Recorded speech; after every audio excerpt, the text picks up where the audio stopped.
So there are lots of techniques of effective presentation. If the presentation is not effective, then it will work. It will serve your purpose. If not effective, effective means yeah, the Bangla of effective, right? So what does it mean? What is your purpose of presentation? That is served, right?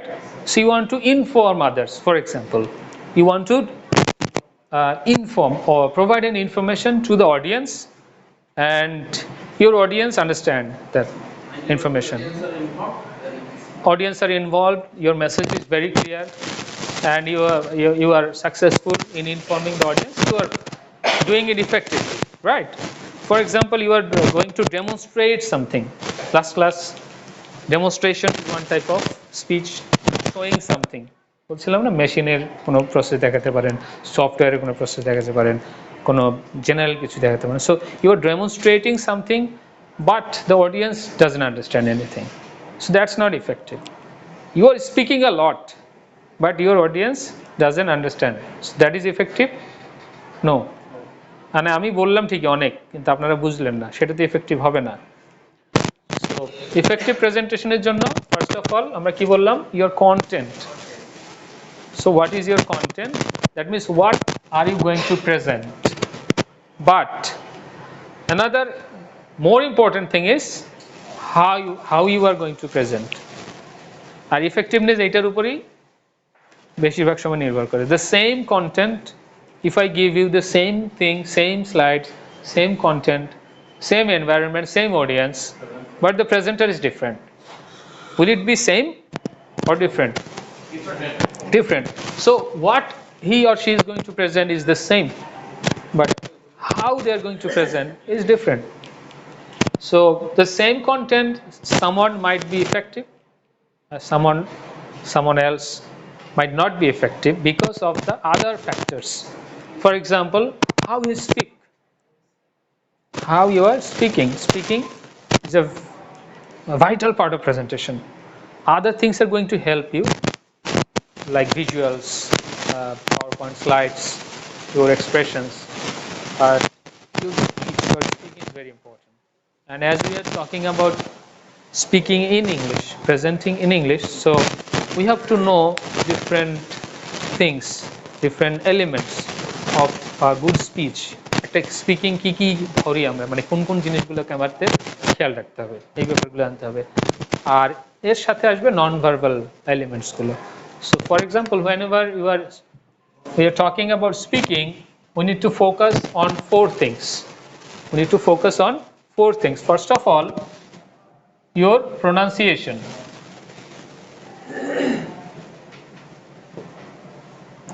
So this is the basic criteria for understanding. Prerequisite. So if you are pronunciation doesn't mean that you need to speak like a foreigner, you need to speak like a British or American person. Not like that. Pronunciation, standard English which is understandable to my audience.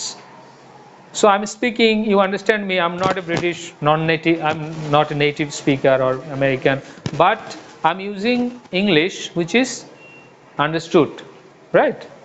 So there are lots of varieties of English. English এর অনেক variety থাকতে পারে, native এর চেয়ে নন native variety বেশি এখন, এবং native এর চেয়ে নন নেটিভ স্পিকার কি কম, বেশি আরো, তাই না? সো এমন না যে কোনো একটা অ্যাকসেন্ট আপনি একেবারে ধরে বলতে হচ্ছে এমন না, but if you follow the neutral accent or some kind of accent which matches with native accent, ভালো যদি এরকম হয় তো সমস্যা নাই. But you need to be very clear. You should have clarity in your speech so that people understand. So first of all, pronunciation. Then we are only talking about speaking. Listening is another item. Speaking এর মধ্যে কি কি আমরা ভালো করে দেখব, যে এই জিনিসগুলো থাকলে আমাদের স্পিকিংটা ভালো হবে. কারণ প্রেজেন্টেশনের সাথে তো স্পিকিংটা রিলেটেড, মানে একটা ভাইটাল অংশ হলো আমাদের বলতেছি আমরা প্রেজেন্ট করার সময়, তাই না? বাকি জিনিসগুলো আমরা তার সাথে যোগ করতেছি। সো প্রোনাউন্সিয়েশন, দেন ফ্লুয়েন্সি, এটাকে ফ্লুয়েন্সি অ্যান্ড কোহেরেন্স বলে।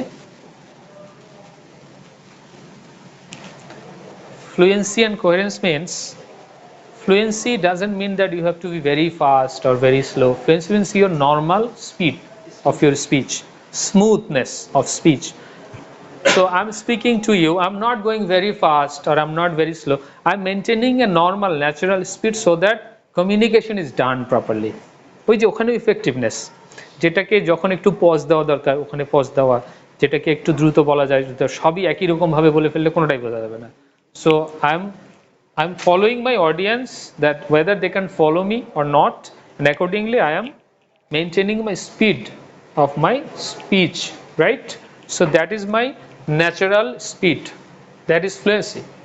Fluency means the smoothness, মানে কথাটা খুব এখন ন্যাচারালি অনেকে একটু ফাস্ট কথা বলে, সেটা মাতৃভাষায় হোক আর অন্য ভাষায়। বাংলায় কি সব সময় খুব ফাস্ট বলে সবাই? তা তো না, বাংলায় অনেকে আস্তে ধীরে কথা বলে না, তো that is normal for him or her. So fluency, but it takes time to acquire fluency in a foreign language, তাই না? মাদার ল্যাঙ্গুয়েজের ফ্লুয়েন্সি তো আমরা ন্যাচারালি পেয়ে গেছি, সো অন্য ভাষার ফ্লুয়েন্সি আনতে গেলে তো একটু সময় লাগে। Next, vocabulary, words. So you can use different kinds of words, different types of effective words, যেখানে যেটা দরকার। এখন ওয়ার্ডস বলতে কি আমাদের কঠিন কঠিন ওয়ার্ড ব্যবহার করতে, ব্যাপারটা এমন না, কিন্তু ওই ক্ষেত্রে ওই ওয়ার্ডটা দিলে সুন্দরভাবে অ্যাডজাস্ট হয়। ভেরি সিম্পল ওয়ার্ডসও সব সুন্দরভাবে ইউজ করা যায়। সো আমাদের এখানে vocabulary important. And finally, as it is a language, you should follow some of the basic rules. You cannot be always wrong. You make mistakes sometimes, that's not the issue, but you need to be aware of the rules of a language. এই rules গুলোকে আমরা কি বলি? Grammar বলি, তাই না? কারণ বোঝাইতে চাইলাম যে I went to the market yesterday, এখন আমি যদি বলি যে I go to the market yesterday, তাহলে ইয়েস্টারডের জায়গায় আমাদের সেন্সটা মেলাতে হবে, যে আমি আগের কথা বলতে চাচ্ছি। তাহলে ওই যে সেন্স এবং টেন্স মিলে গেলে আর ভুল হবে না, তাই না? তাহলে 50%, আমি একটু প্রায়শই কথাটা বলি যে টেন্সের খালি টেন্স না, 50% টেন্স আর 50% সেন্স। সো সেন্সের সমস্যার কারণে টেন্সের সমস্যা দূর হয় না, কেন ওটা তো সেন্সে আনতেছি না, খালি স্ট্রাকচার মনে করতেছি, সাবজেক্ট প্লাস ভার্ব প্লাস এই সেই হলে মনে হবে কত স্ট্রাকচার, ইংলিশটারে ম্যাথমেটিক্স বানিয়ে ফেলছি, তাই না? সো এটা আমরা যদি একটু সেন্সে আনি যে what do I mean by this, and in this situation I should use this kind of sentences, follow some of the examples, how can I make questions, how can I make the answers, what are the tools of making questions. Question বানানোর tools কি হাজার হাজার হাজার হাজার তো না, তাই না? ওই do does have has am is are এগুলো দিয়েই তো ডিড উইল শেষ তো, নাকি এগুলাই তো? ওই হ্যাভ হ্যাজের হ্যাড হচ্ছে কখনো, অ্যামিজারের ওয়াজ ওয়ার হচ্ছে, ডুটাকে ডিড বানাচ্ছি কখনো, এই কিছু জিনিস, কিন্তু এটা ভুল হতেই আছে হতেই আছে হতেই আছে, কারণ we are not taking it in our sense, we are only following the tense. So sense and tense যদি মিলাইতে পারেন তাহলে ওই ভুলগুলো কমে যাবে। কিভাবে মেলাতে হয় আমরা চেষ্টা করবো দুই একদিন একটু আলোচনা করার, যেহেতু এখানে একটু কম। So pronunciation, fluency, fluency and coherence. Coherence means that কথার সামঞ্জস্য থাকে না, মানে আমি যে একটা ধারাবাহিকতা ফলো করতেছি কথার, তাহলে এখন এক কথা থেকে আরেক কথা চলে গেলে তো মানুষ বিভ্রান্ত হয়ে যাবে। So and vocabulary, that means your words, and finally the rules of the language. বাংলায় বললে বাংলার প্যাটার্ন ফলো করতে হবে, ইংলিশে বললে ইংলিশের প্যাটার্ন, আপনি অন্য ভাষায় বললে অন্য ভাষার pattern, but you need to be very careful about this. Why pronunciation is so important? উচ্চারণটা এত জরুরি কেন?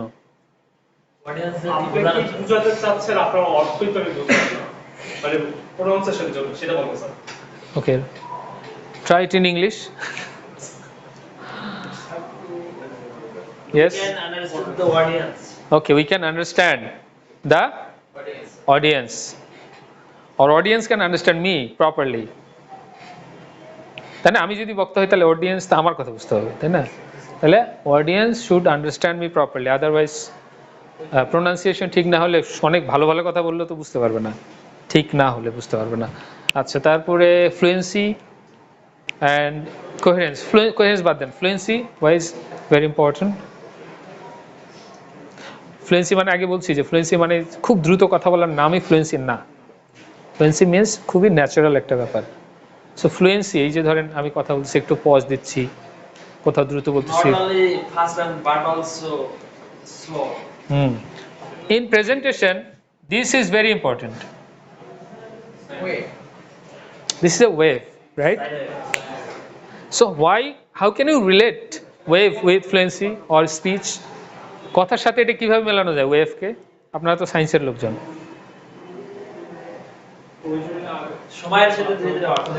হ্যাঁ হ্যাঁ হ্যাঁ বলেন। এই তো কাছাকাছি আসছে। সময়ের সাথে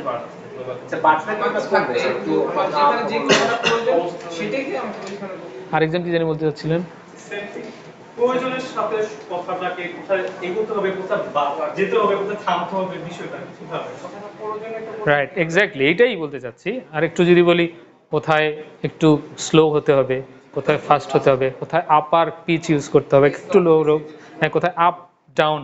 হ্যাঁ, নাও I'm going to tell you something very important which related to fluency. Number one, কি করলাম? হ্যাঁ, নাও ওই যে ওইটা নাওটাতেই সবাই একটু যে একটু মোটামুটি একটু অন্যদিকেও ছিল, এবার সে বুঝলো এইবার স্যার একটা ভালো কথা বলবো।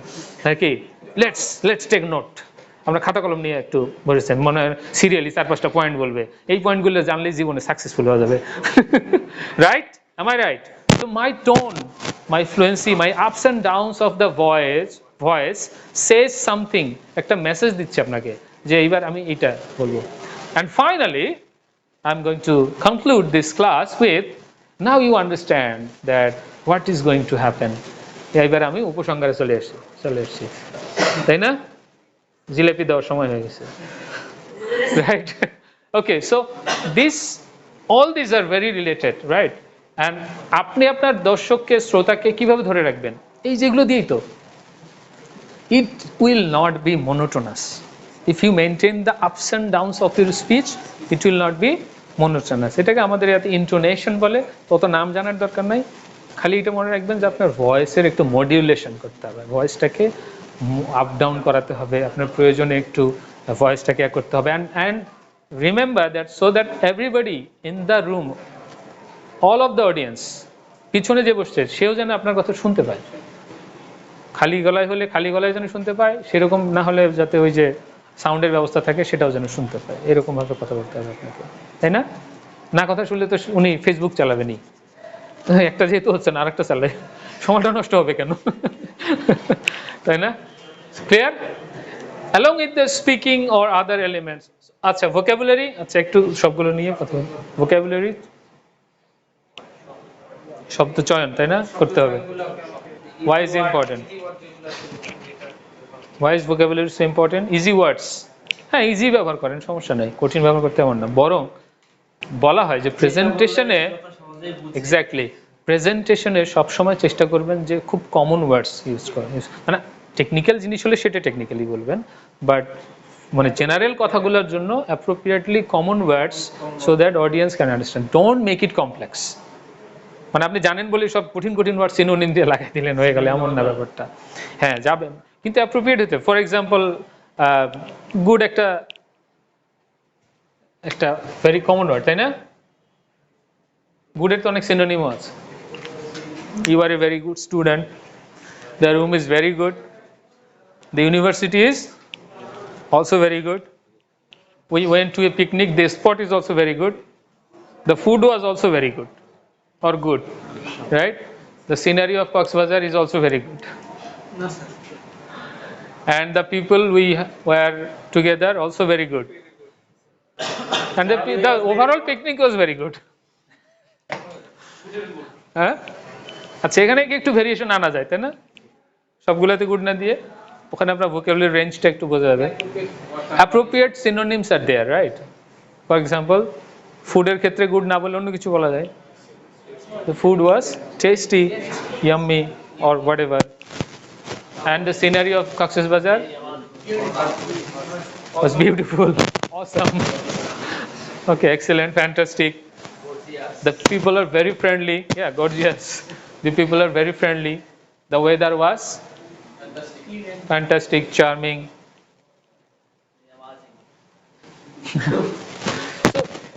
এই যে ওখানে আপনার ভোকাবুলারির অ্যাপ্রোপ্রিয়েট ইউজ অফ ভোকাবুলারি, প্রত্যেকটা ওয়ার্ড কিন্তু খুব কঠিন জিনিসটা, বাট আপনি কোনটাকে কোথায় ব্যবহার করবেন। He is very beautiful boy, না he is a very handsome boy, right? So similar জিনিস, she is very beautiful girl. কেউ নাই ম্যাডামরা আজকে, থাকলে খুশি হতো না।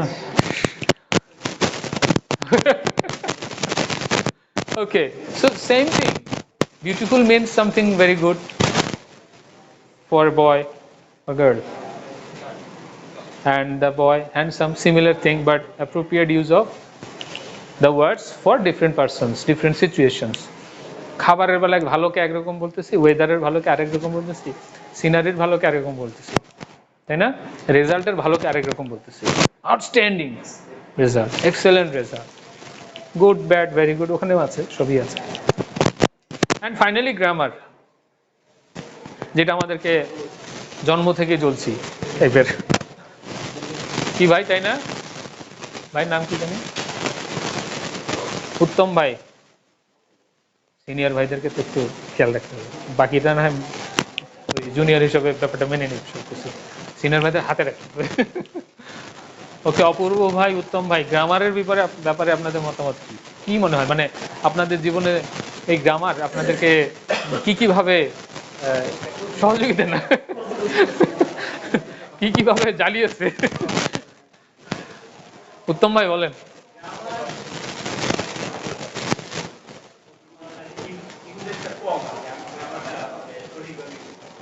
পারলে সুবিধা আছে না, মানে ওই কারণে অনেক ঝামেলা হয়।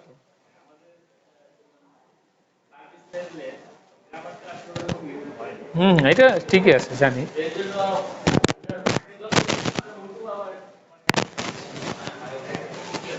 আর বলেন অপূর্ব ভাই, বলেন না যে একই কথা, আপনি আপনার মতো করে বলেন। হোয়াই?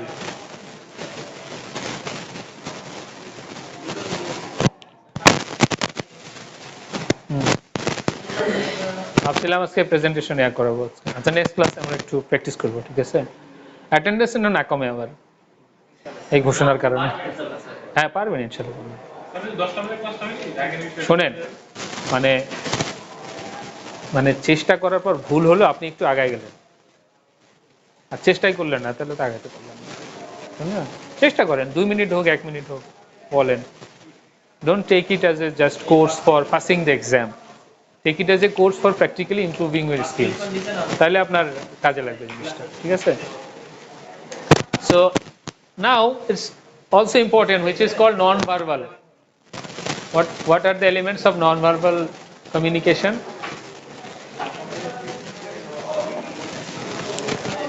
অনেক কিছু হতে পারে, তাই না? আমরা নেক্সট ক্লাসে attitude, expressions, body language, movement, gesture, facial expressions, everything, ঠিক কিনা? আমি তো তাকানো, আমি ধরেন হ্যাঁ মানে বলতেছি ভালো ভালো কথা, কিন্তু আপনাদের দিকে তাকাচ্ছি না, ধরেন, মানে so it will not be effective communication, ভালো হবে না। এই জিনিসগুলো আমাদের খেয়াল রাখতে হবে। নেক্সট ক্লাসে আমরা একটু ডেমো প্র্যাকটিস করবো, কিভাবে এগুলোকে ভালো করতে পারবো। Thank you.